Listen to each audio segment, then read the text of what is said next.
Guys, so I'm doing a bathroom renovation. First time doing something like this, so let's see. So I'm using the gray peel and stick tiles, and I'm just laying them here to see approximately how many I'm going to use. There were some tiles that I had to cut. I used a box cutter and it was pretty easy to just snap it into the desired shape. After I peeled and I laid all the tiles, and then I just went over each tile with the tile roller to ensure that they would stick properly to the surface. I also grouted the tiles and it really made a big difference. Next, I wanted to fix the lighting. I loved it. It was rusting, so I just sandpapered it and then I just spray painted it. I freshened up the paint and I kept the same color. And of course, as a Jamaican, I have to work and dance.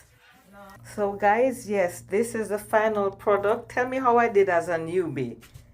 And I did change the toilet. So contractor was charging me 5,000. I think I was maybe just a little over 1,000. But I really loved it, guys.